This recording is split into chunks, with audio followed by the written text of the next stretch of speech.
Jesus. And after I came, I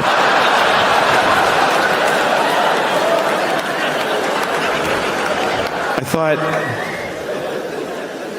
well, I feel sorry for Jesus. That's how I feel. I don't know how much you know about Jesus, but I feel fucking bad for Jesus, man. I do. He had a hard life. I mean, the last day was particularly difficult, but if you look at pictures of him, he had to wear that thong, that fucking just dish rag yanked up his balls. Just, carrying his cross like, fuck, just a rash. Some people say you should live like Jesus. Who can live? He was insane. You can't live like that. He had a weird life. I'm reading about Jesus. I have this book about Jesus. I'm going to share it with you.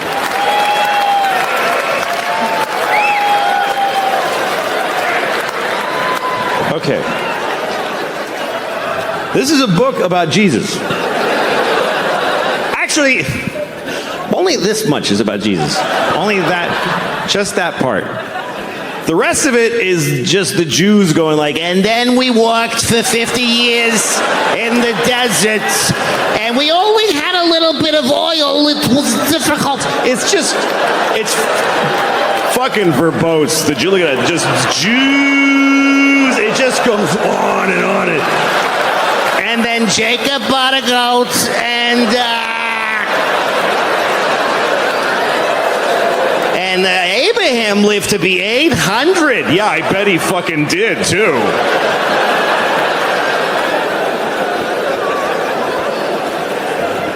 The Jews in the early chapters are all like 800 years old. And then God was like, I can with these fucking Jews for 800 years. Heart disease starts today.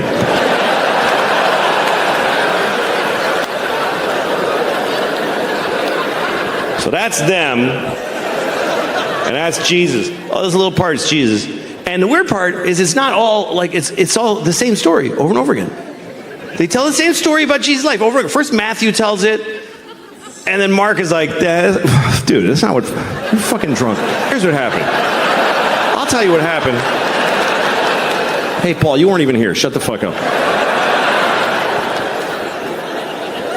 And I started reading it because I never read it. I was raised Catholic, but they don't encourage you to read in the church. They don't. They don't want you to read this. You know, Jews read this shit in Hebrew. And Baptists sit down and they read together. But the Catholics, they want you to come in the building. They want you to come in and they tell you. And you're like, can I read it? And they're like, no, I'll tell you what happened. You know, sorry, put the book down. But it's interesting because when you read the stories, you know, you think of them as lofty, kind of like, but some of them are just basic life in the Jesus life. Okay, here's one. This is when he turned water into wine. This is his first miracle. This is John chapter 2, okay? Okay, and on the third day, there was a wedding in Cana of Galilee, and the mother of Jesus was there. And both Jesus was called and his disciples to the wedding. And when they wanted wine, the mother of Jesus saith unto him, they have no wine here.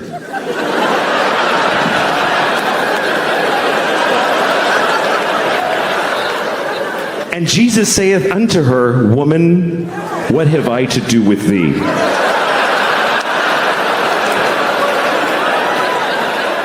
Just life. Mary was a fucking alcoholic. He took her to a wedding, and there's no fucking wine, Jesus. What am I supposed to do here without wine? And he's like, Mom! Don't!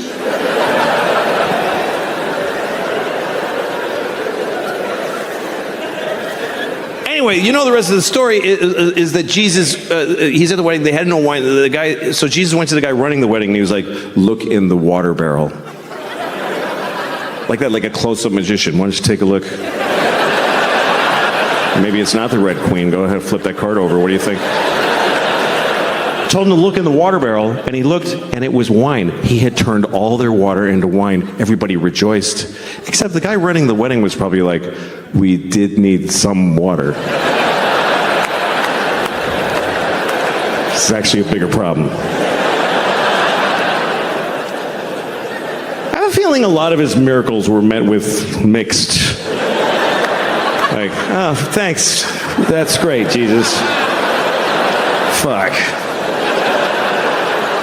Like Lazarus. Lazarus had been dead for 4 days. And Jesus comes to town and he says, Lazarus, rise. And Lazarus comes out of the tomb like, and Lazarus' wife is like, are you fucking kidding me right now?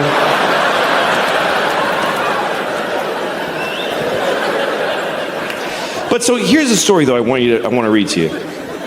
This story, I've never seen it in a Jesus movie. This story is not in any movies about Jesus. And it's not, I never, until I sat and read this, I never heard this story. Because it's weird. This is the story of Jesus cursing a fig tree. Does anybody by applause know of this story? Okay, that's just enough to make it clear. This is true. I mean, nothing's true in here. But I'm just kidding. I don't fucking know. What do I know? I wasn't there. I'm just trying to make it clear that I didn't make it up. They did. But anyway, all right, I don't know.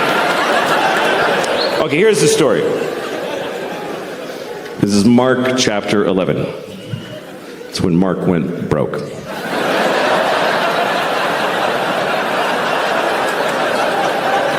Okay.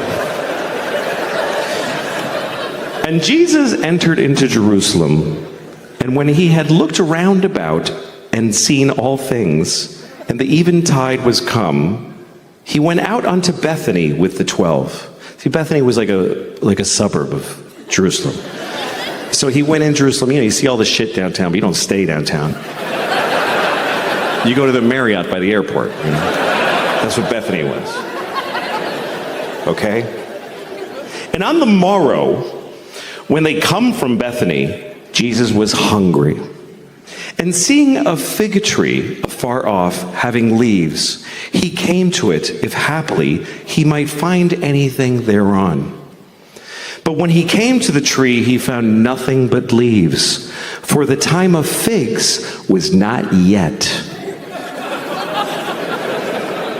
And Jesus answered and saith unto the tree, no man shall eat fruit of thee hereafter and forever.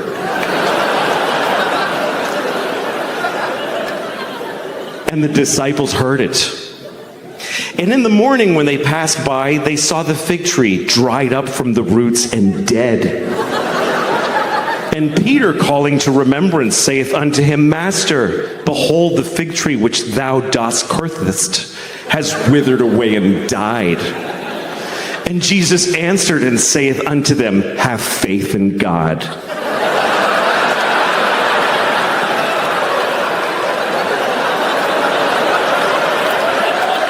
What kind of a Jesus story is that? Hey, Jesus, you killed a tree. That's right, motherfucker.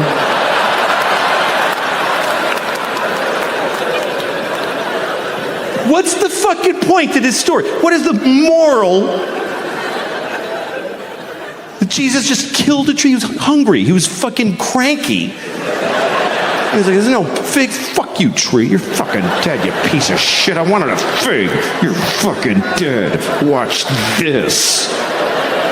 And the tree's like, but the time of figs is not yet. It's just not yet. I need another week. You want fruit out of season? Go to Whole Foods, you fucking Jew. I didn't do anything.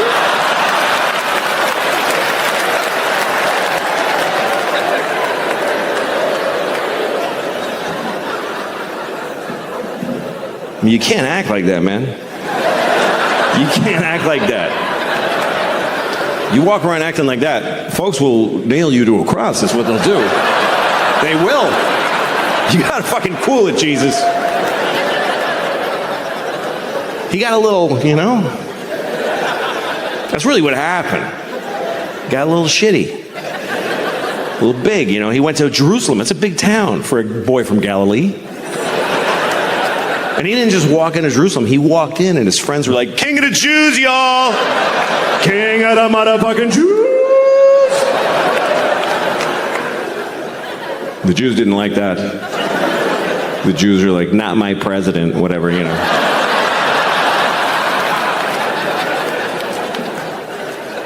So they nailed him to a cross. This is what they did. And this, the weirdest thing to me about Catholicism and all Christianity is this image. This image is the image of the biggest, most powerful religion, the cleanest religion. And it's a fucking dead guy with nails, just blood. And it's in every polite room in the world. Every nice, quiet place is a fucking Jesus. And the president and his wife, and they wear pearls, and then we always go to look at the fucking, it's just weird. Because it promotes nicely ideas like honor thy mother and thy father. Because they, it's just macabre.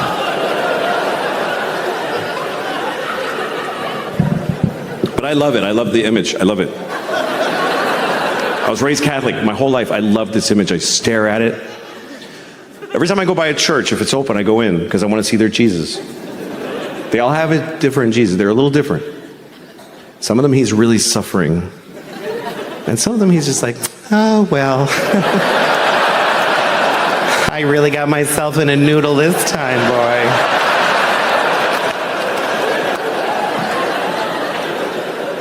Sometimes it's just a cross, like, oh fuck, where'd he go? Jesus got away. But they're all different. I was in a Korean church, and I saw a Korean Jesus. They had a Korean Jesus with the... Don't get mad. How else would I know? It was just, what, Korean Jesus? Ooh, whatever.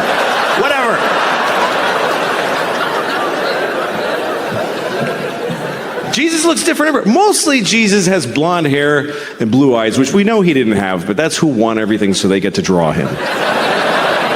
The truth is Jesus was black, but you don't see that often. Black Jesus. Hey man, get me the fuck down from here. Whatever, all right.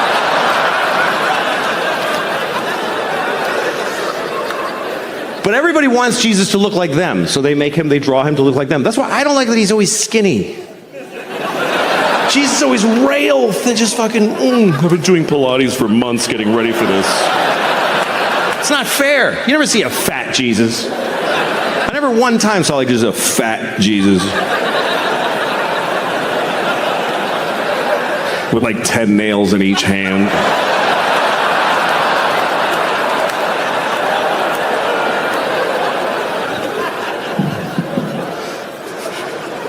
He might have been fat. We don't know. I'll tell you what Jesus was not, is Korean.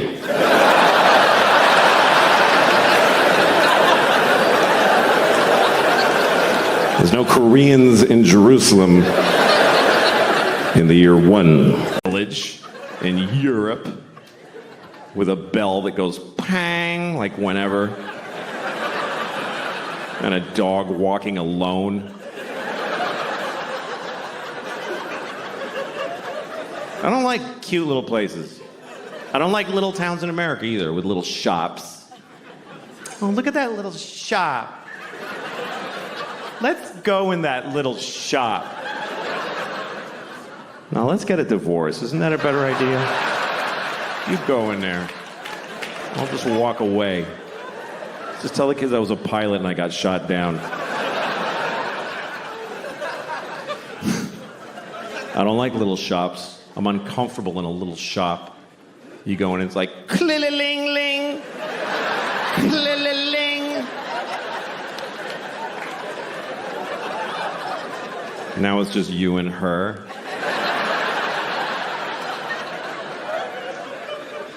You're surrounded by her dream.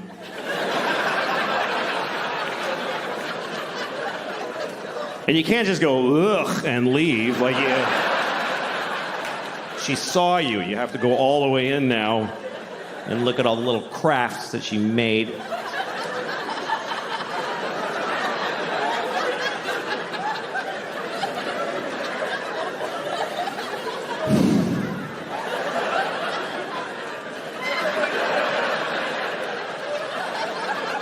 You made this?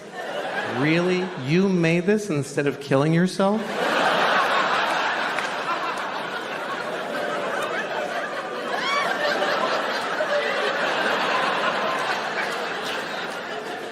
I fucking wish I was that mean. I really do. All my fantasies are about being mean, just having the balls to like walk in a little store like that and just go like, oh, I don't like this at all. I don't like it in here. What's your name? Debbie? Fuck you, Debbie. I don't like your store.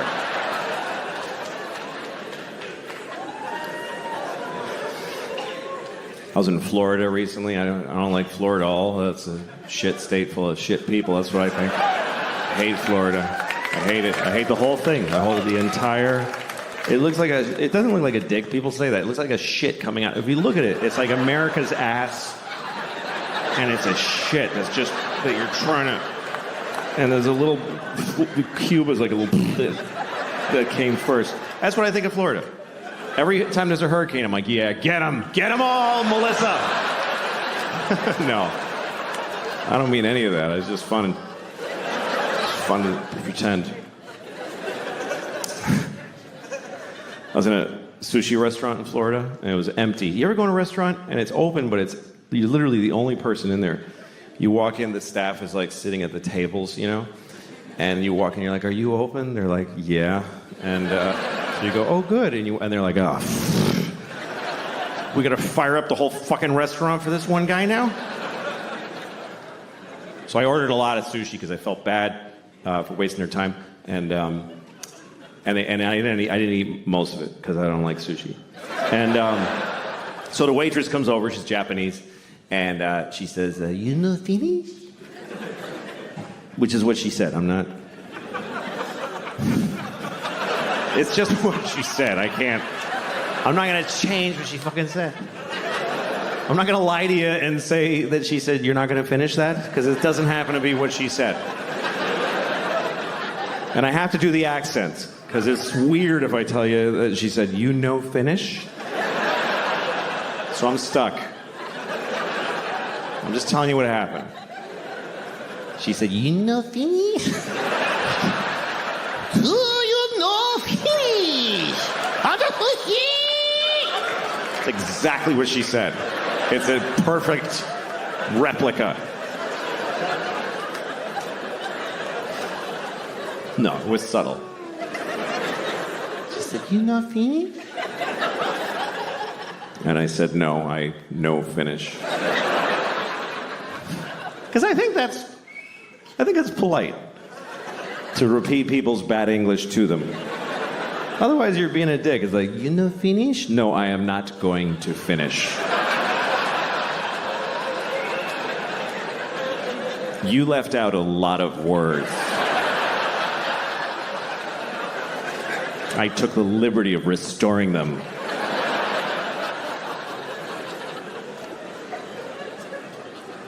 I was in upstate New York, in a small town, and I was standing in front of a drugstore. And in the window of the drugstore, they had a wheelchair on display in the window. Is that really an impulse purchase?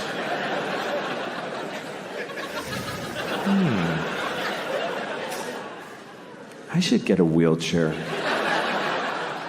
That would really help with my paralysis.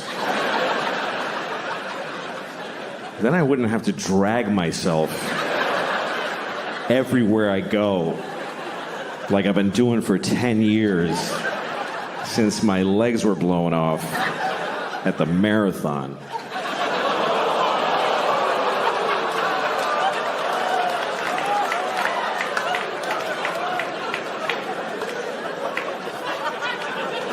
Okay. A bunch of fucking hypocrites, apparently. Because, let me point some out to you. Let me point some out to you, motherfuckers. You were just, like, seconds ago, laughing at a man with no legs crawling on the ground. You're just... And then at the end, you're like, oh, but not those particular legless people. No. We thought you meant just some asshole with a childhood disease. who deserves to be laughed at. Not one of those. Now, we're laughing at all legless people equally. However you lost your legs. Ha ha ha. You haven't legs. And we've legs.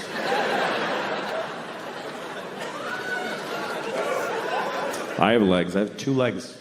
2 fucking legs. That's the maximum amount. I fucking love having 2 legs. I fucking love it. I wouldn't like having no legs. I really don't think I would like it.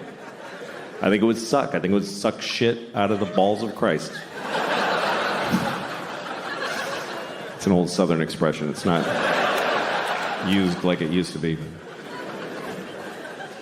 I think 2 legs is better than none. That's what I think. That's just my opinion.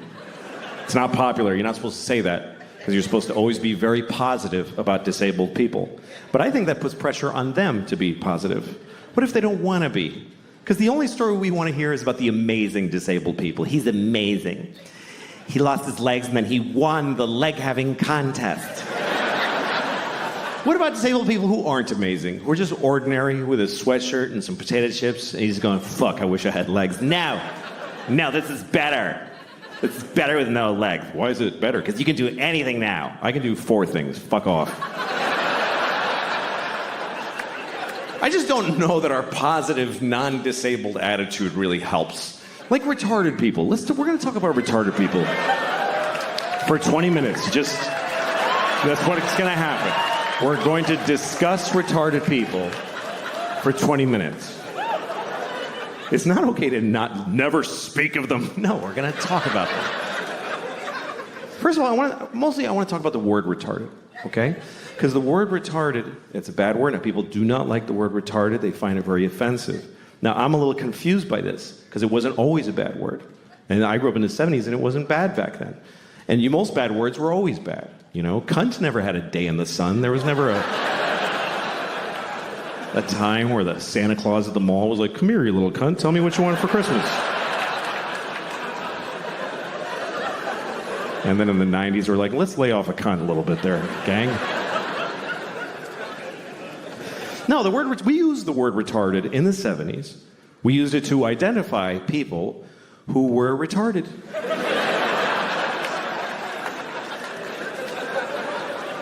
It wasn't controversial. It wasn't like he's retarded. It was like he is retarded. This fellow right here is retarded, right? I told you yes, you're still retarded. He is retarded, everyone. And I grew up in Boston. We didn't say retarded in Boston. We said retarded. He's retarded. God bless him, he's fucking retarded. That's the way we used it. With love. Help the retarded. That's what people said in the 70s. Help the retarded. There was a lady outside the supermarket near my house every Christmas with a bell. She was like, help the retarded. Help the fucking retarded. You gonna tell me she was a bad person? She was helping the retarded. And I feel like we had more of them around back then. I haven't seen one in years. In the 70s, there was a retarded guy in a windbreaker on every street corner. We were using the word and they were more in our lives. I swear to God, they were more.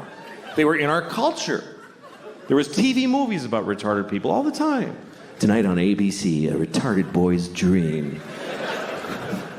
There was one, I remember with Sean Cassidy. I don't know if you remember Sean Cassidy. Some of you too young. But Sean Cassidy, he began his career as a teen pop idol. He was a 13-year-old boy with a very hit song called Da Do Run Run. And he had feathered blonde hair and juicy lips. And he's on the cover of Teen Beat magazine. And everybody liked Sean Cassidy because he was sexy. He's a sexy boy. I thought he was sexy.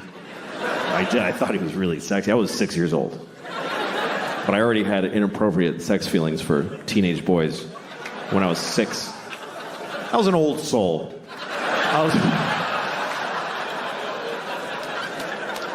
I was a pedophile when I was 6. I used to go up to teenage boys when I was 6, like, hey, how's it going? That kid's weird. He's got a boner. Anyway. Not anymore. I outgrew it. But, no. I'm not sexually attracted to teenage boys. I'm not. But I don't not get it. I mean, I get it. I'm not like, what? Like, you can see it. Like, I was in an airport once, and I'm walking along where people walk in the airport, and there's these chairs facing the aisle, and there's this family sitting there, a mom and a dad and 2 teenage boys, and they're like just both sitting with their phones with their legs. They're wearing like these shorts. One had cut-off shorts, and one had basketball shorts. And they both just had their legs open because they don't give a fuck. Both legs just splayed, and then just smooth, you know, just very and I saw it. It didn't do anything to me. But I kind of wanted to stop and go, hey, fellas, let's close that shit up, huh? You're not getting me, but I know you're causing a problem for somebody in this airport. Let's close it up. I did not say that. Otherwise, I wouldn't be here.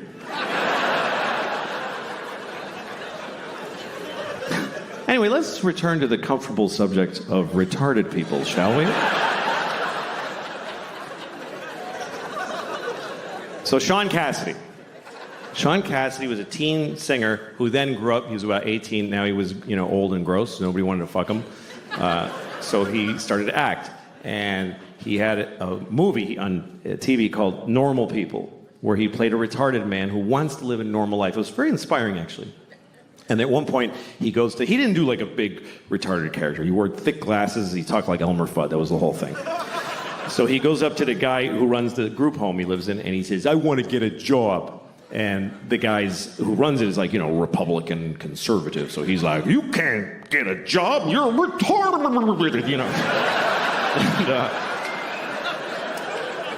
And, but then there's a liberal lady who works there, and she says, of course he can get a job. He's as good as anyone. So they let him get a job as an air traffic controller, whatever was available. And then he meets a woman who's also retarded who lives at the group home. He falls in love with her. It's a very nice love story. And he says, we want to get married. And the guy says, she said, but they're in love. So they get married. And then one day he says, we want to have a baby. And the liberal lady says, no fucking way. And they just shut them down right there. And that's the end of the movie. I was born in 1967, and so I grew up in the 70s. So I'm not racist. However, I do have mild racism. It's the best I could do coming out of the 70s, because that was a very racist decade. People said racist things all the time, and nobody got offended. The only time somebody got offended if you said something racist in the 70s is when they would then say, like, hey, you interrupted me. I was saying something racist. Why did you... Flowing as I speak. He said that in Belgium when I was in Europe. And if there's a shooting war and you flow arms into it, more people get killed. That's right. More people die. Yeah. So, and I know that the young progressive kids that have like the little Ukrainian flag on their ID are very comfortable with dead Russian soldiers. Right. With like charred face. Yeah. They don't care. Bloated body. Yeah. Like Monroe got Florida from the Spanish. Nice. So the reason that happened, because Jackson was taking his troops to Florida, and Monroe was sending a guy on a horse. Take him 8 days to say, leave Florida alone. We're trying to negotiate a price. The Spanish owned it. We can't afford to buy it. I can't justify it. I'm not going to get it through Congress. And Jackson was writing back and saying, I'm just going to take it militarily. I'm going to attack them. Monroe said, no, I'm the president. You may not do that. And Jackson just ignored him Yeah, started attacking And he him. did it. He took Florida, and then he showed up in D.C. and was like, right? That was good, right? And Monroe's like, yes, thank you very much. Yeah, he's like, but also I bought it. Good job. It was a mess. While Jackson was like fucking with them, the Spanish to Monroe, they're like, yeah, you can buy it. He just went and killed him.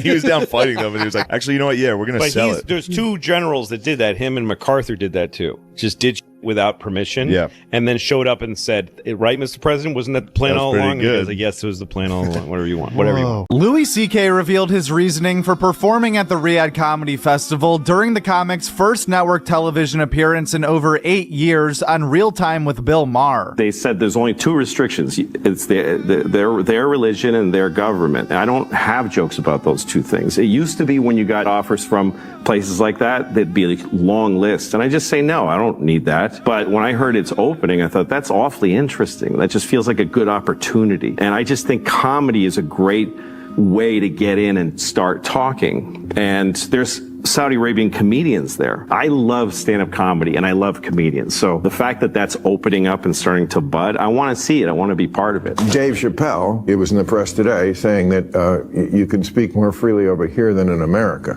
Yeah, I don't know if that's true. Oh, it's not true.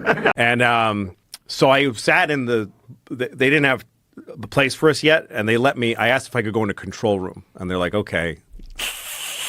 And I sat in this control room because I love television. I love being behind the scenes. And the president was making a speech. It was Obama. He's making a speech, and I was in the live fucking in the room, the Fox News room, watching them do their thing. And Bill O'Reilly's on this camera having his hair done.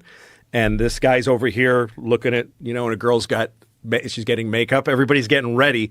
The president is in the corner. And the sound's off. Nobody's listening to the president. He's giving a speech and they're just going, Alex, what do you got, Alex? And Alex is like, did you get the fucking guy? Everybody's cursing and trying to line up guests for interviews. And it was fascinating to watch. And the second the president is done, they go to whoever, not Alex Jones. What am I talking about? The guy who was the big... The president's kind of disappointing. Really? We saw the president of America cry and then quit being the president. That was crazy. Because none of us knew what was going to happen next. Our president wept like an insane person and then got in a helicopter and flew away. And the whole nation just watched him go. We saw the president of America cry and then quit being the president. That shit was crazy.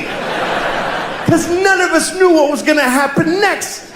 Today, people like, the president's kind of disappointing. Really? Our president wept like an insane person and then got in a helicopter and flew away.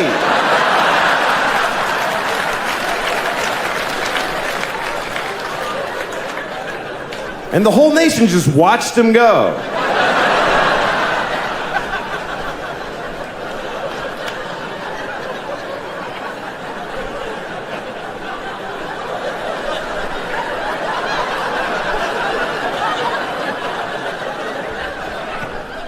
The economy was tanking.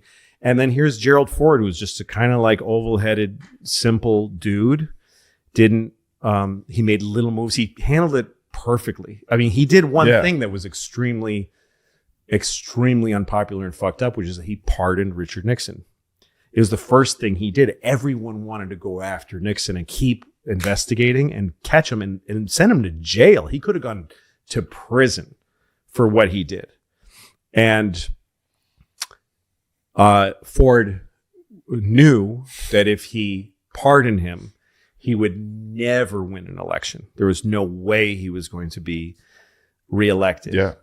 Because everyone would just say, well, you guys are just fucking dirty. You're just pardoning each other. Yeah. But he knew it was the right thing to do. We needed to get there. He said, our national nightmare needs to end. And he ended it. So Clinton made me feel like, I can't believe this. They just got rid of the Bushes. Yeah. They got rid of Cheney. In my lifetime, that didn't exist. The idea of that. So I was pretty fucking impressed Likewise with Obama later. But so that made me think, maybe this is actually some kind of, and then later you learned that Clinton and Gore together learned how to go for business and tell big business, look, we're going to make you a fortune. Don't worry about the social issues. We're going to take care of the poor. We're going to do all kinds of programs, but we're getting rid of welfare. He got rid of welfare. And he was also a death penalty governor. Yeah. He put a retarded guy in the electric chair. He put a retarded guy in the electric chair when he was governor. He literally just he was drunk and he just said, come here. And he's like, what are you doing? And he just took him and he put him in it. And he said, never mind, just fucking shut up. Killed a retarded guy single-handedly. He's witnessed history, even if it's not ancient history. He saw Nixon resign on live television. Me and those few people that clapped, we saw the president of America cry and then quit being the president. That shit was crazy. Because none of us knew what was going to happen next. Today, people the president's kind of disappointing. And, I saw Joe Biden say, American arms are flowing into the Ukraine as I speak. I saw him say that proudly, and I was flowing as I speak. He As I said speak, that in yeah. Belgium when I was in Europe.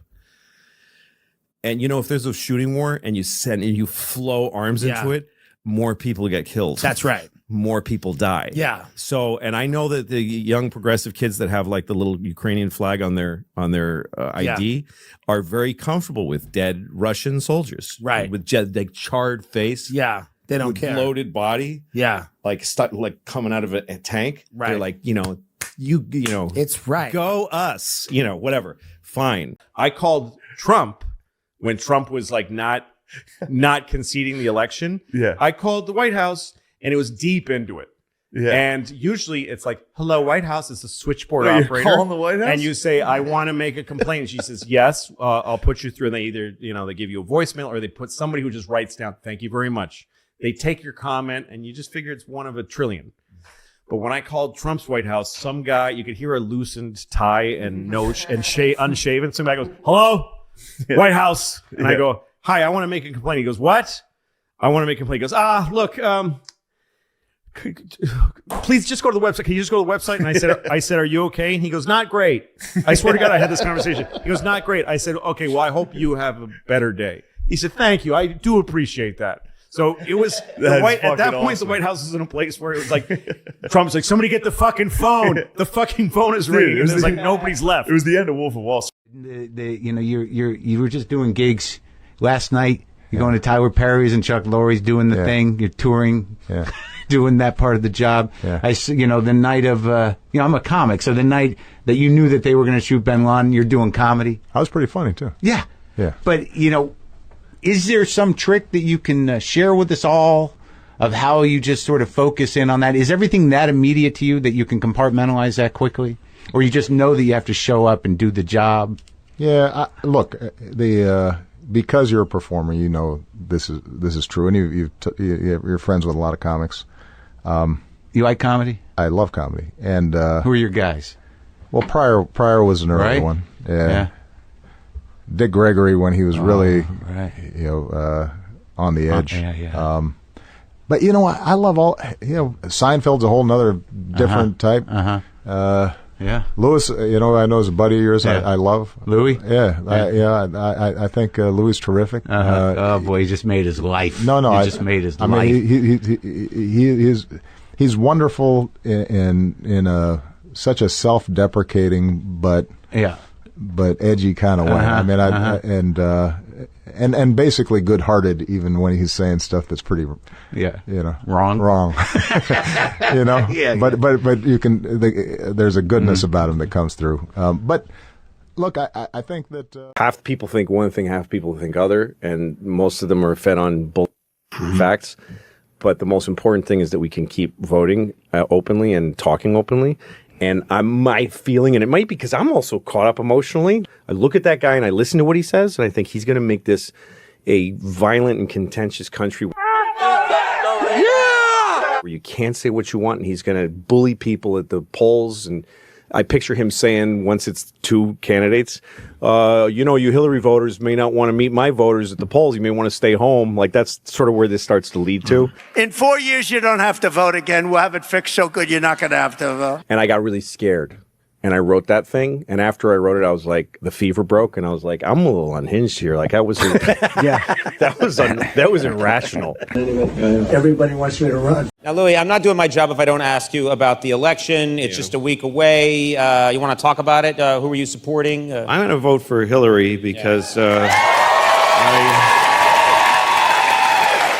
and it's stupid to say because I'm a performer and so I'm splitting my audience in half, but I think she's great. It's not like a lesser of two evils. I think she's great. I really like her. I think she's really talented, and I think she's super smart, and I think she's done this for, I would take her over anybody. There really isn't it's not because between the two of them. I would take her over anybody else that would do it.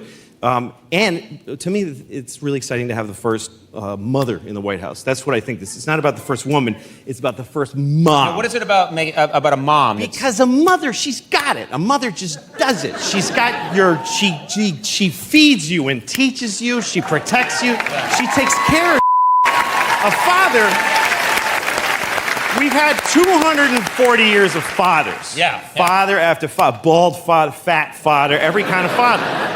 And fathers are okay. I'm a father. You're a dad. You're a dad. A great father can give a kid 40% of his needs. Top out at 40%. Tops out at 40%. Yes. Any mother. That's optimistic. That's optimistic. Any mother, just a mother, like just a not even trying mother, 200%. Like she can't. Mothers do too much. Like, what's the last conversation you had with your mom was probably, Mom, all right. It's enough. Like they just keep.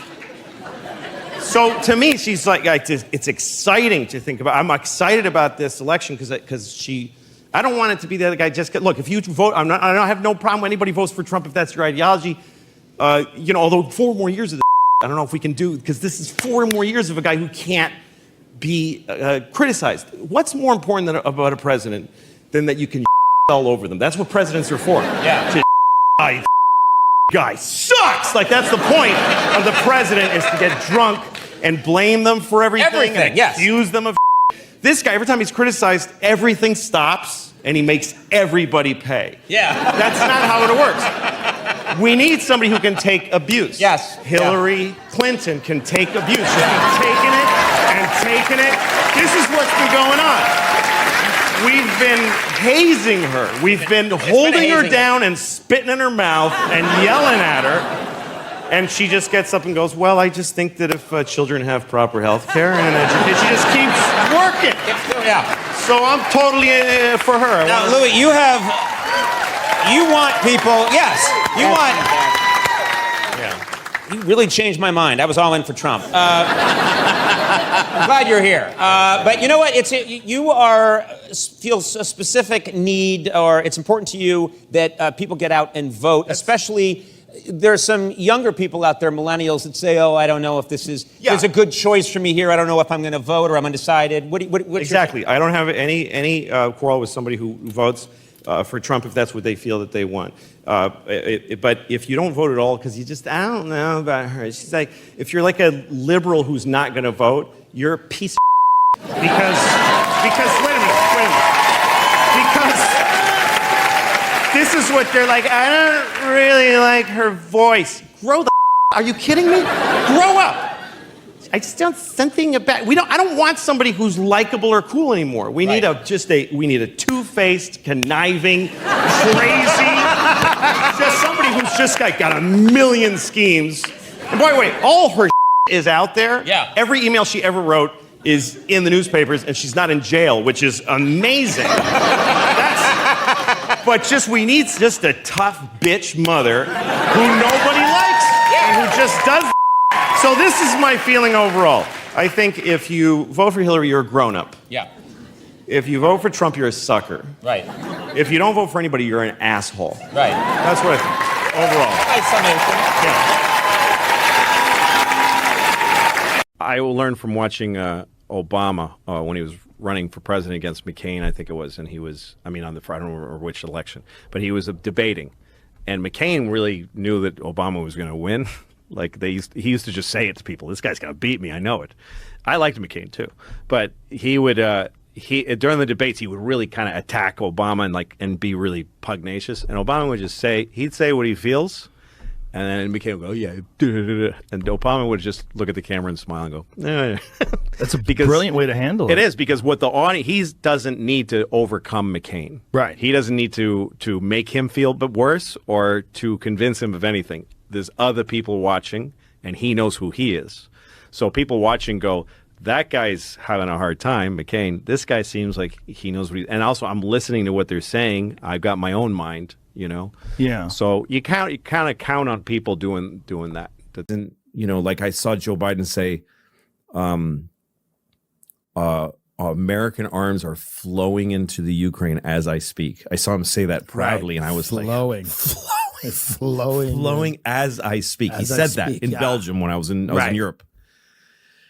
And if there's a shooting war and you flow arms into it, more people get killed. That's right. More people die. Yeah. So, and I know that the young progressive kids that have like the little Ukrainian flag on their ID are very comfortable with dead Russian soldiers. Right. With like charred face. Yeah. They don't with care. bloated body. Yeah. Like coming out of a tank. Right. They're like, It's right. Go us, whatever. Fine. The economy was tanking. And then here's Gerald Ford, who's just a kind of like oval-headed, simple dude. He made little moves. He handled it perfectly. I mean, he did one thing that was extremely, extremely unpopular and fucked up, which is that he pardoned Richard Nixon. It was the first thing he did. Everyone wanted to go after Nixon and keep investigating and catch him and send him to jail. He could have gone to prison for what he did. And Ford knew that if he pardoned him, he would never win an election. There was no way he was going to be reelected. Yeah. Because everyone would just say, well, you guys are just fucking dirty. You're just pardoning each other. Yeah.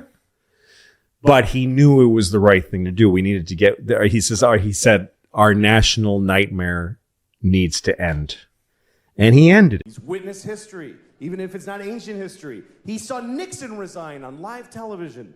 Me and those few people that clapped, we saw the president of America cry and then quit being the president. That shit was crazy. Because none of us knew what was going to happen next. Today, people like, the president's kind of disappointing. We saw the president of America cry and then quit being the president.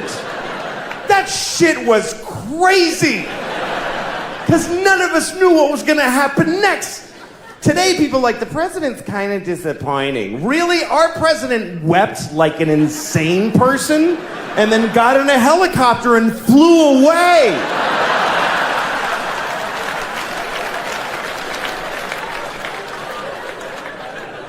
And the whole nation just watched him go.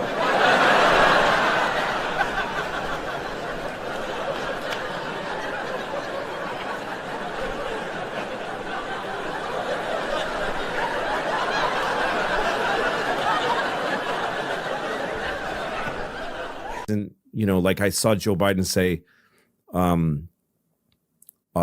American arms are flowing into the Ukraine as I speak. I saw him say that proudly, and I was flowing as I speak. He As I said speak, that in yeah. Belgium when I was in Europe.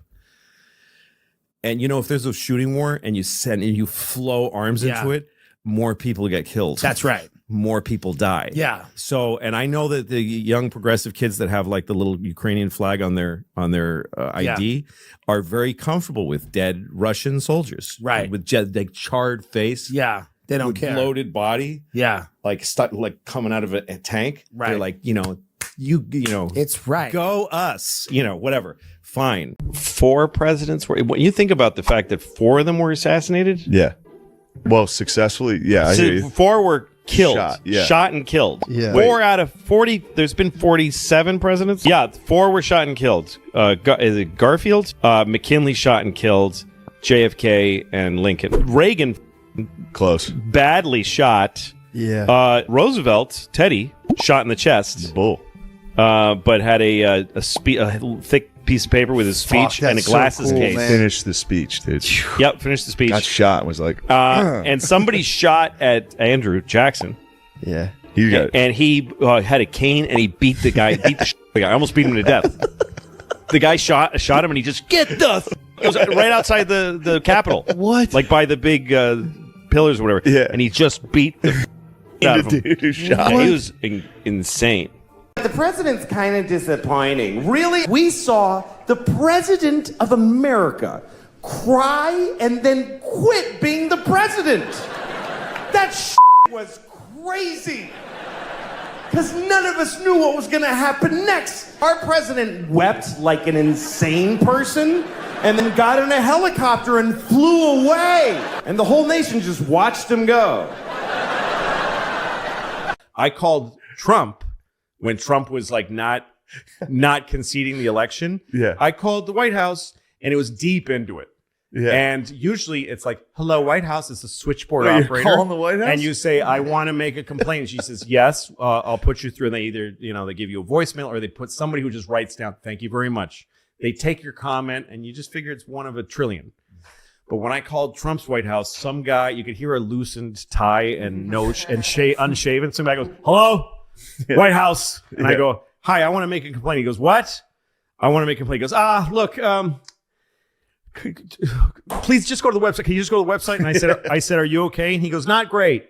I swear to God, I had this conversation. He goes, not great. I said, okay, well, I hope you have a better day. He said, thank you. I do appreciate that. So it was at that point, the White House was in a place where it was like, Trump's like, somebody get the fucking phone. The fucking phone is ringing. It was like nobody's left. It was the end of Wolf of Wall Street. He's just a lion sack. I mean, it's just like, it's just simple. It's simpler than I thought. He's, like there's liars. Like so sometimes people lie, right? Yeah. That guy lied. They found out he lied. Sure. And then there's somebody who lies once in a while. It can't quite stay inside the boundaries of truth, right? Somebody who lies sometimes. Then you have a liar, who's somebody who's almost like it's like a problem. They can't, they can't help it. They lie a lot. Then you have just a lion sack. And that's somebody who just they just lie. They like it. He likes it. He goes, it wasn't even true. Wasn't even true. And then I said they were liars. Like it's just an insane. It's just gross. He's just a gross, crook, dirty, rotten lion sack of. There's a guy who voted for him up there, right? Yeah, no, look. And he's the victim of the lying. I mean, look, if you voted, that's the guy he lied to. He didn't lie to me. And we love him, right? Yeah, he lied to him. He didn't lie to me. Yeah. Everybody else was like, yeah, no, that's not true. But that guy bought it. Talking about computers during the break. Yeah. That's a really interesting story. Louis was telling us, you got to redo the story now, unfortunately, for about 1.5 million, 2 million people. But basically, Louis was talking about how he found a computer just laying on the sidewalk here in New York City. Yeah, I was walking down the street and I saw a computer next to someone's garbage can. Where were you going? Where was I going? Yeah, people who ask like completely impertinent questions. It doesn't matter. Yeah, we go home. And I found this computer and I just picked it up, took it home, and I kind of like mechanical stuff and fixing things. So I took it home and I plugged it into my monitor. I just see. This is everyone's worst. Yeah. This is everyone's worst fear, by the way. You throw a computer out, maybe right next to the garbage or on the sidewalk, and you're like, who really is going to take my old computer and get into it? But Louis actually did stupid this. People that don't know would do this. So I plugged it in and got it charged up and just started looking through this guy's whole life. This dude read his emails and he didn't erase anything. He just he was all right out there. The thing is that it was broken. The power cord was broken, but it was a standard power cord. It was the same as every computer. It's like every computer runs on the same power cord. That's all that was wrong with this computer? That's all that was except wrong maybe being outdated or whatever? Yeah, it was pretty outdated, old thing, but it worked, and I got it charged up and read all his whole life. And basically, I know everything about this guy. I didn't remember his name, Otherwise, I'd happily tell you. Yeah, right here on the air. He was a gay guy from somewhere outside of Buffalo, estranged from his parents because they didn't like that he was gay. His father didn't speak to him anymore. Did production on a radio program. Wait, how did you know that from emails? Dear faggot. Well, there was some friend of his father's who he wrote to try to get to his dad. Like, please ask my dad to call me. And, so he was estranged from his father for being a gay gentleman. That's right. Yeah. And then he was writing plays. He was here trying to write plays. Well, jeez. Yeah. And I read the plays. In between interior decorating? They're awful plays. Awful. You got to read his plays. I read one of his plays. You had really a lot of time on your hands. I did. And it's before I had kids. You can't do that It when was you're a bad play? Terrible. And then what happened was he started getting depressed and into credit trouble. He became, like he had a problem using credit cards too much. He'd go to Neiman Marcus and spend all his, or whatever it is, Barney's. And then he went home to his parents' house and stole their retirement fund money and used it to pay his credit card bills and ruined his father. And his father, who was retired, had to come out of retirement and go back to work. His gay son, So that's really that the he was father's estranged. story, yeah. The poor father. His gay son ruined his had to go life. back to work At the age of 70. Oh. He had to go punch in He at came out of the Walmart. closet. His father had to come out of the retirement. What an awful life. But I learned all of that by finding this guy's computer. Just some guy's computer on the side of the road, yeah. Well, people are more savvy now, though, I think, to make sure they don't just leave that out. I usually pull the hard drive if I throw away my computer. I pull the hard drive, but then I just leave it laying around. Like, I don't destroy it. I really don't have anything on there I got to worry about. Right. That I know of, and I pretty much know everything that's on there. Yeah. I love the people that are like, I don't know, it must have gotten mailed to me, and I got, shut up. You know what's on there. Yep. But I never put them out on the street. So No. I got a few. Eventually, either the bandsaw or a drill press, or something like that. You got to shred that hard drive. You got to kill it if you want to just get rid of all the info. And for the most part, it's not from porno or anything. It's I got passwords, bank account information, things like that you don't want. I've never seen Jimmy concentrate more than when we talk about how you could erase all your. How do you get rid of that stuff? I really want to know. To be honest with you, there's nothing on my computer that's that terrible. I mean, I have a lot of porn. But I mean, I'd show if you don't mind to see what a dog can do. Yeah, I actually like the fact you can grab stuff because my photos are really like, I can't picture ever losing my photographs. Like I have 100 of them. Yeah. I would love to know you can always get that back if you ever screw up, which is good. I'm obsessed with. You can always do it until you actually need to. You call some place that's called like We Can Get Anything Back Doctor. And then they'll say, "Oh, did you press delete?" Yeah, no, it's gone. Oh, did you press delete? Not even something so simple. What'd you do? You had it unplugged for a minute? Nah, you're done. You're sunk. It's completely wiped clean. Use it as a door. Delicatessen. Yeah, wherever the Something like fucking that. wherever the Trump down there is does he have one down there? Oh, he's got the Taj Trump and the Marina. I don't know how much. Yeah, he Trump actually Marina really is owes. sitting where some guy used to have an old fish restaurant. He had the restaurant from 1850 in his family, and now it's a fucking Trump Marina hotel. It's right there on the I water. worked that fucking place, or is the Trump Castle? It was called. I don't know where that is now. I think they changed the name at But some point. I worked at Trump Castle, and I remember just watching people. I had never really been down there before, and I'm just watching these fucking old ladies from around the country come on buses. Like from the middle of Ohio or Kentucky, literally. Yeah, like you see a bus that says like Lexington, Kentucky on it. And they fuck and these fucking old women come out of the bus and they're they took a medical hit from the trip. Like you just see them and they get out of these fucking buses they were in for hours, days. Yeah. Blood just clotting in their legs. Helping each, the 60-year-olds helping the 70-year-olds off the bus. And they go get shit rooms. Yeah. And then they pour buckets of fucking coins. All of their fucking retirement, all they got left. They just pour it in buckets into these machines. And then they leave. And then so I'm watching all this, and it all says Trump all over it. And then I was in an elevator, and Trump got on with Marla Maples at the time. Yeah, okay. And everyone was like, oh, there they are. They were really excited. They saw them. Oh my God, there's Trump and the woman he's fucking illicitly.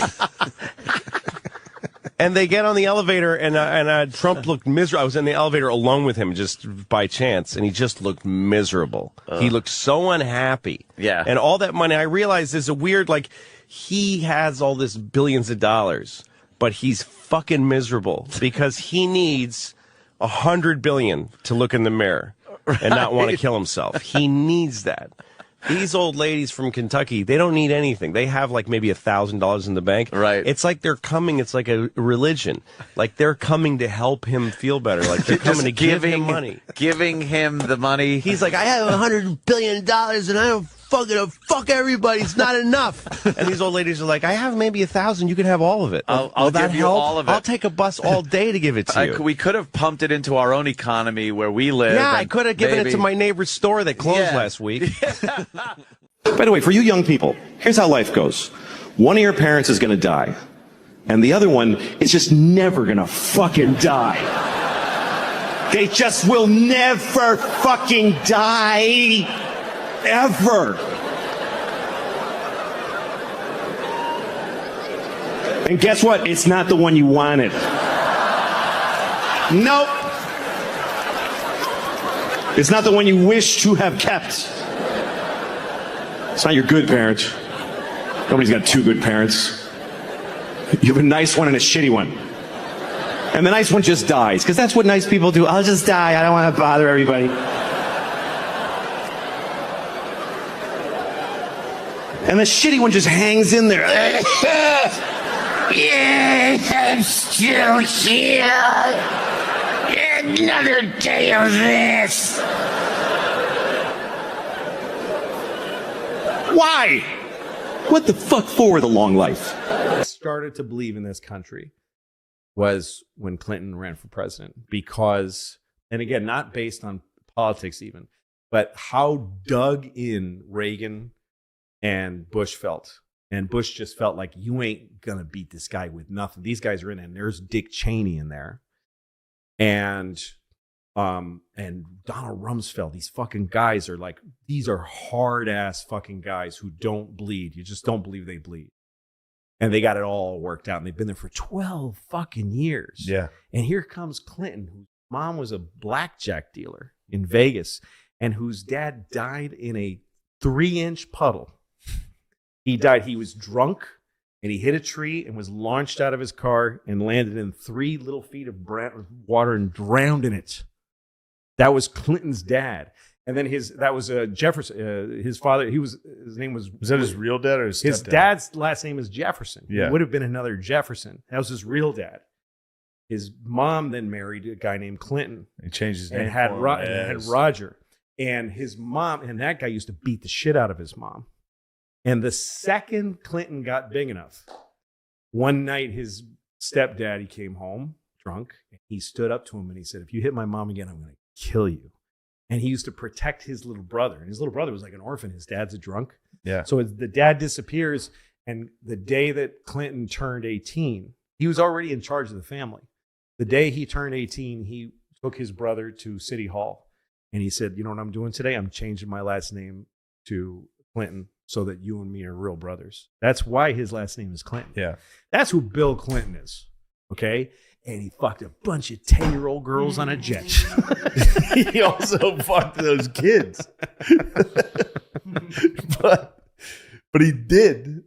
That's the problem. I don't know, man. I have no idea. I don't know. It wasn't my pussy. It wasn't my pussy. It so wasn't I mine, can't but report. it's not looking good. Oh, it's not looking good at all. I mean, he took I don't know. a lot of those. Listen, he loved the ladies, which I know you nothing can't about knock it. a guy for liking ladies, but those aren't ladies. Those are babies. no, I meant his reputation. Look, I don't know. I don't fucking outside of banging the kids, his reputation was love the ladies. Lewinsky and the other Sure. lady. So Clinton, but Clinton was this fucking country good old boy, and they threw. And I mean, we had just lost Gary Hart. He was. That's why Dukakis ran. Yeah, because Gary Hart got caught with a chick, and so that was Democrats' problems. They're The getting ladies. too much pussy. Too much pussy. And so Clinton Bob shows Dole. up, and the first thing that happens in New Hampshire is fucking Jennifer Flowers. And but then there was this feeling that it was a kind of a circus. And I remember Howard Stern's guy, Stuttering John. Do you remember him? Yeah. Stuttering John. Stuttering John. Jennifer Flowers' first her press conference. It was like a serious thing, and she's like, "Yes, I did have sex with him." And then you heard Stuttering John say, "Are you planning to have sex with any more Democratic candidates?" and she laughed, and everybody laughed. To me, that was the moment where everybody was like, "Who gives a fuck who he fucked?" Hillary stood by him. We did the interview with him and with Barbara Walters. A light fell from the grid and crashed on the floor right next to them. And the Clintons hugged, and they were both crying. So it was like they're under a lot of stress, and one of them died. And Barbara Walters saw this and told everyone the story. And so it was like everybody started to love Bill Clinton, same as Oliver North. You ever look at the Clinton body count? What's that? How many people they've killed? Oh, you mean Foster, the guy from he shot Travel himself. Office? Didn't he shoot himself twice? There's a bunch of guys who shot themselves twice in the head, stuff like that. I don't know, but the This is the only Republican, history Dick I Cheney know shot a now. guy in the face. Dick Cheney, yeah, but that was fun. He was having fun with it. I know. I'll tell you about that. But so Clinton made me feel like I can't believe this. They just got rid of the Bushes. Yeah. They got rid of Cheney. In my lifetime, that didn't exist. The idea of that. So I was pretty fucking impressed. Likewise with Obama later. But so that made me think, maybe this is actually some kind of, and then later you learned that Clinton and Gore together learned how to go for business and tell big business, look, we're going to make you a fortune. Don't worry about these social issues. We're going to take care of the poor. We're going to do all kinds of programs, but we're getting rid of welfare. He got rid of welfare. And he was also a death penalty governor. Yeah. He put a retarded guy in the electric chair. He put a retarded guy in the electric chair when he was governor. He literally he was drunk and he just said, "Come here." And he's like, "What are you doing?" And he just took him and he put him in it. And he said, "Never mind, just fucking shut up." Killed a retarded guy single-handedly. Clinton, I loved Clinton when I was a kid. Yeah. I loved Clinton. Just loved him. And I remember when Coretta Scott King died, her funeral, he closed it.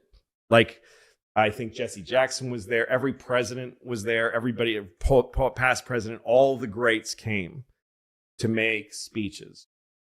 And then Clinton wasn't, George W. Bush was president now. So Bush went before, but he let Clinton close.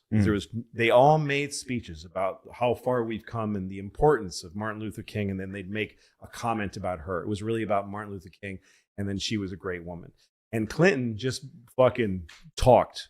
He went up there and he leaned on the podium and he said, we're all talking about a lot of stuff here, but there's a woman in that box. He literally pointed at her dead body. There's a woman in that. Fine, beautiful. A woman supple. He said she had dreams. She had passions. She was, and he said one word that sounded a little sexy. Yeah. And look at her kids, and what are they going to do? They're already dealing with their daddy's legacy. That's a burden on them. And it was a burden on her, and now it passes to them. And my God, what is it like to be them now? And you just hear people going, "Oh, that's what Clinton just had that ability." And he fucked so many children, just hundreds of them. But he did fuck those kids on that island. On the island of Kid Fucker. What was Where he do you go? doing? What else are you gonna do on that island? What are you gonna go to that island and just stand by the Pepsi machine and just, Trump went there. look at your phone? Trump only hung out with the staff. Totally. That's true. And it is funny the politics I have instilled in me. Yeah. I just remembered I hated Clinton. I just loved him. I was 8 or however. I I was was like 5. I was in New Orleans for a film festival. I'd made a little shitty short film and it won Best Comedy at the New Orleans Film Festival. And I went down there, and this was back when you had to send a VHS of your movie, and then you'd get it on the mail. You'd get a letter. I got a letter in the mail saying you won an award. So I went down to New Orleans. I was a kid in 1992. So I wasn't a kid. I was 18 plus 7, whatever that is. 25? Sounds good. I went to New Orleans and I'm just walking around a park, and then this fucking bus pulls up with Clinton Gore on the side, and they just get out and start a rally. And there's people just started showing up. It was like at some park. And next thing I know, I'm at a Clinton, and Al Gore comes out and he says, the governor can't talk because his voice is destroyed by all these rallies, so I'm going to make the speech. And then he talked, and then it's kind of we're going to turn around. So it was just boring. Yeah. And then Hillary came out and said a few things. Nobody cared. And then Clinton came out, and it was like, oh, he's going to talk. And he was like, and he was a little hushed, but he made an amazing speech. And I was standing there, and I watched him make this speech. And then he came down off the podium, and he just walked. I stood there. Some guy handed me a placard. And so I had this placard, Clinton Gore, and he found me and there was this lady next to me, and she had a throwaway camera. That's how long ago this was. And she goes, can you take a picture of me with the governor? So I took a picture of her with Clinton, and some guy took a placard and put it in front of their faces, and he swatted it down. He said, what's wrong with you? Screamed at this guy, and he said to me, take it again. Oh my God. So I took another picture. Clinton. 8 years. The king of the world. Unbeatable. Gets Monica Lewinsky. Gets impeached. The crime bill, though, that wasn't great. I Wasn't don't. that him? Yeah, I don't fucking care what these guys do. Just a super interesting guy. It's funny. It's just funny to speak at crime bill. Coretta's funeral and then be like, crime bill. Yeah. I don't know. So Clinton and Gore's vice president. And one of the fly on the wall moments, like the thing I wish I was there for, is apparently somewhere Clinton and Gore had to do an event together. And this is when Clinton needed to tell Gore that he fucked Monica Lewinsky, because Gore backed him up. Yeah, everybody believed it. Yes. When he was saying, like, let me tell you, we got to get in the business. I did not have sex with that. I did not have sex with that woman, Miss Lewinsky. And we have, like, he slipped her name in. So he sat in a limousine with Gore, apparently, and said, I fucked her, it's coming out. And Gore was like, well, gosh darn it. Jeez, Bill. I mean, it's like you're doing it to me on purpose. My God. And they just sat in that limo and they dealt with it. Yeah. There's another fly on the wall moment with them later on September 11th. Gore was in Canada. He was flying in Canada, and his plane was grounded, and he couldn't fly into this. Nobody could fly. So he got a car. He rented a car, because they're all losers now. And he drove. He's a fucking loser. Yes, and he drove to back to Washington, but he stopped in Chappaquiddick, and he got there like midnight. I'm Chappaquiddick. What's the name of the Chappaqua? Where the Clintons live. They live in upstate New York. Yeah. Chappaqua. He stopped at Clinton's house, and they sat in the kitchen apparently till 3 a.m, just talking. That I wish I could have been in that room just like, for that. damn, on 9/11. We could have got him. Yes. Yeah. So do you remember that guy? Which guy? No, this is them sitting in the kitchen Yeah. like, holy shit, it was Yes. him? Yes, exactly. Hinckley? Yeah. He did it? Exactly. So Clinton gone, and then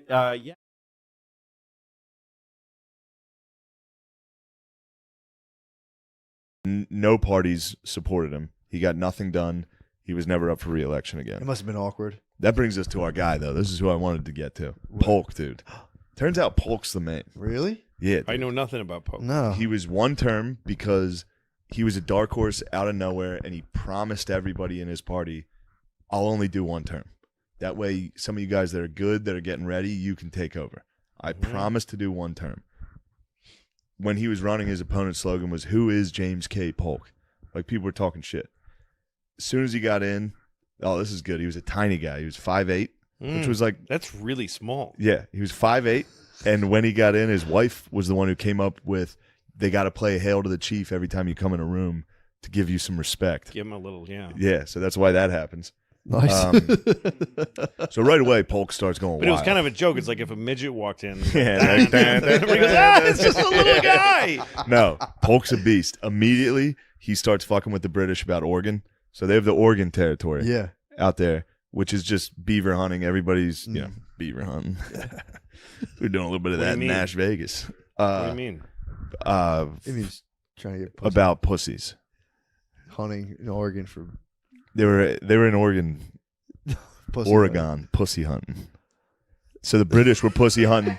The British and Americans were both pussy hunting on the same territory. And Polk was like, "Nah, we're done with that." And he said the latitude and longitude was 54 and 40. So he came out with the slogan 54 and 40 or fight. He was saying that to the British. He was like, "We're going to Very fuck catchy. you guys up." True. So he came out with that, and the British People were really into they loved latitudes slogans. and longitudes. They were. back then. So he called that, and the British were afraid to call his bluff. They were just like, "Fine, take They're it." like, that slogan is so good. Yeah, like, just take it. Fuck, dude, this guy's Dude, nuts. You came up with the fucking. You used the longitude and latitude. So he takes that territory, which is huge, and then it's not just Oregon, it's Washington, all that. You know why Oregon is Portland is called Portland? I bet you I do. It was kind of. Do you? No, it's not. It was going to be Boston. What? Because the two guys, is it Lewis and Clark? That Yeah. Yeah. So one of them is That was Jefferson. Give One him of them credit is on from that. Boston, and one of them is from Portland, Maine. And they both wanted to name it after their hometown. Oh. And they flipped a coin Huh. and named it Portland. And there is a Boston in Oregon. Hmm. There's a town called Boston, Oregon. Anyway, go on. So after he gets I know. Oregon, Yeah. he's like, "All right, it's time for me to get Texas." Mhm. He starts fucking with the Mexicans. Like, so they would send troops down just to see if the Mexicans would shoot first. Finally, they did. He Fucking immediately lazy Mexicans. Finally, they shot so a bunch many of- times He- to get off their fucking Yeah, frijoles dude. and fire a shot. So they go to war. Here they come again. I don't want to fire. He I'm too fired busy the last drinking Probably one of them was like- tequila. 70,000 troops poured in. Oh no. So we immediately took California, Arizona, New Mexico, Utah, Texas. And This then is all who was Polk the in general? 4 years. Who was the general that penetrated all the way to Mexico City? This is later, right? This was the next guy who was Zachary Taylor. Yeah, Zachary Taylor was Zachary the big Taylor. Mexican American war Yeah, guy. he was the war hero. What? Zachary Taylor was dominating. So they them, but this is- gathered- He went into Mexico City, and if you go to in Mexico City, the big thing is Los Niños. These six, I think it's 4 or 6 kids. So they stormed. They went all the way to Mexico City, and the citadel, the Chapultepec, the palace. The army was so decimated that it was finally just the cadets of the military school were the only ones Yikes. defending the capital, and they were just 4 kids firing on the American army is just coming.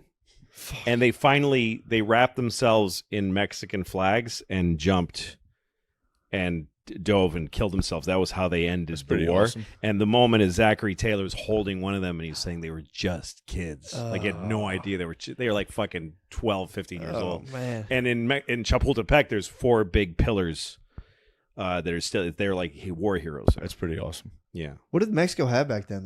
Was it like a king or like A lot what of they had massive. So what was going on all these years? Napoleon assumed that the South would win the Civil War eventually. That there would be Europe always bet on the South because the South was a aristocratic America. It was about plantations and old families, and that's a European. They loved Europe in the South. The North was always against Europe and wanting to start something new. So during the Civil War, so Maximilian was just a Habsburg. But the way kings worked back then, there were some royalty factories. So the Habsburg family, who I think were like Flemish or whatever the fuck, they just had like a cousin of a king. They went Maximilian and his wife. They're like, you guys take Mexico. So Napoleon sent French troops to Mexico and installed Maximilian. But then Which is what Cinco de Mayo is. Yes, and then the Mexicans finally overran because when we lost the Civil War, when we lost the Civil War, I don't know what made me say that. No, when the South lost the Civil War, Napoleon was like, all right, fuck this. Well, And wait, he just- Napoleon was gone for this. or whoever the French Yes, pulled their well, there was like 3 Napoleons. Oh, true. I think it was a later Napoleon. Wow. Yes. Pulled support. Yeah.